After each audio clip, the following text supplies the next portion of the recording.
ہو رہی اور ہم لوگوں نے دعوت دی، کھل کر دعوت دی کہ اکھلیش کو بھی اس سے جڑنا چاہیے، ورنہ ظاہر ہے کہ وہ یادوں کی سیاست اگر کرتے رہیں گے اور مسلمانوں کے کاندھوں پہ بیٹھ کر وہ اپنی دکان چلائیں گے، اپنی حکومت چلائیں گے اور اپنے محل بنائیں گے، تو ظاہر ہے کہ یہ کانسٹیٹیوشن کے خلاف ہے، انسانیت کے خلاف ہے اور مقاصد کے خلاف۔ یہی بات مایاوتی سے بھی بار بار کہی گئی۔ میں ایک مرتبہ ملا اور میں نے کھل کر کہا کہ مانوتا کا مسئلہ ہے، اس ملک کو ظلم سے آزاد کرانے کا مسئلہ ہے۔ دلت اور مسلمان اور دیگر طبقات کے لوگ اگر امانت داری اور سچائی کے ساتھ ملے تب کچھ ہو سکتا ہے، لیکن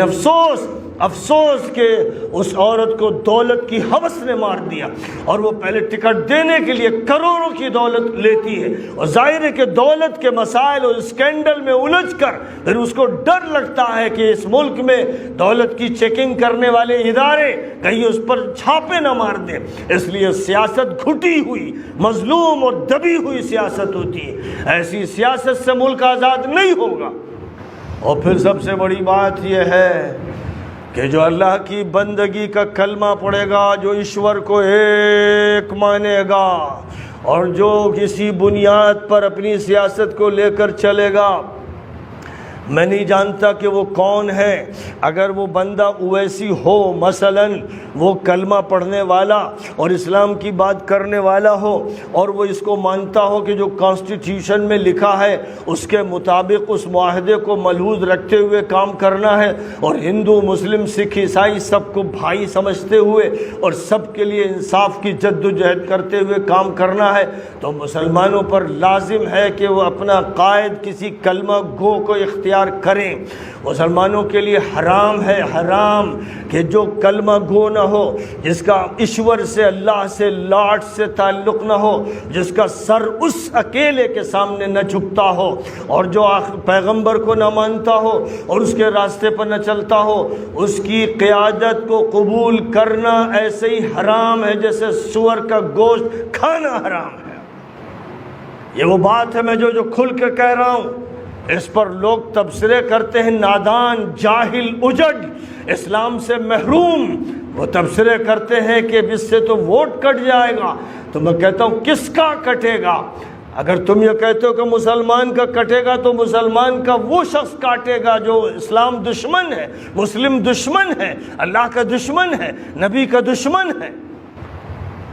وہ نہیں کاٹے گا جو اللہ کے ساتھ ہے، نبی کے ساتھ ہے، اور جو سلامتی اور امن چاہتا ہے اور ملک کے تمام لوگوں کو بھائی مانتے ہوئے سب کے لیے انصاف کی جد و جہد کرتا ہے۔ ایسے کسی قائد کو سامنے آنا چاہیے، اور اگر ایسا قائد سامنے نہیں ہے آپ کے تو پھر یاد رکھیے کہ بغیر قیادت کے جماعت کی نماز نہیں ہوتی ہے۔ جماعت کی نماز کے لیے کوئی امام چاہیے، اور جس طرح امام اپنی مسجد کا اور اپنی عبادت کا امام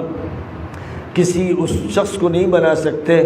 جو کفر سے وابستہ ہے، اسی طرح اسلامی سیاست، اور سیاست کو اسلامی ہونا ضروری ہے کیونکہ عبادت جیسے اسلامی ویسے سیاست اسلامی، اس کا امام بھی کسی اور کو نہیں بنایا جا سکتا، قطعاً حرام ہے۔ یہ نکتے کی بات ہے، اس کو جتنی جلد لوگ سمجھ لیں گے اتنی جلد سدھر جائیں گے، اور اگر اس کو نہیں مانیں گے تو اسی طرح کفر کے جوتوں میں روندے جائیں گے، ذلیل ہوں گے، اللہ بھی ناراض ہوگا، اوپر سے عذاب برسائے گا، اور یہ قومیں بھی خوش نہیں ہوں گی، یہ بھی اپنے جوتوں تلے رون دیں گی۔ اسے دھمکی سمجھیے، اسے انذار سمجھیے، اسے خبر سمجھیے، اسے پیشین گوئی سمجھیے، اسے جو چاہیے سمجھیے اور جو چاہیے تبصرے چھانٹیے، لیکن بات یہ حقیقت ہے، 100% حقیقت ہے۔ اسی پر اکتفا کرتا ہوں۔ وآخر دعوانا ان الحمد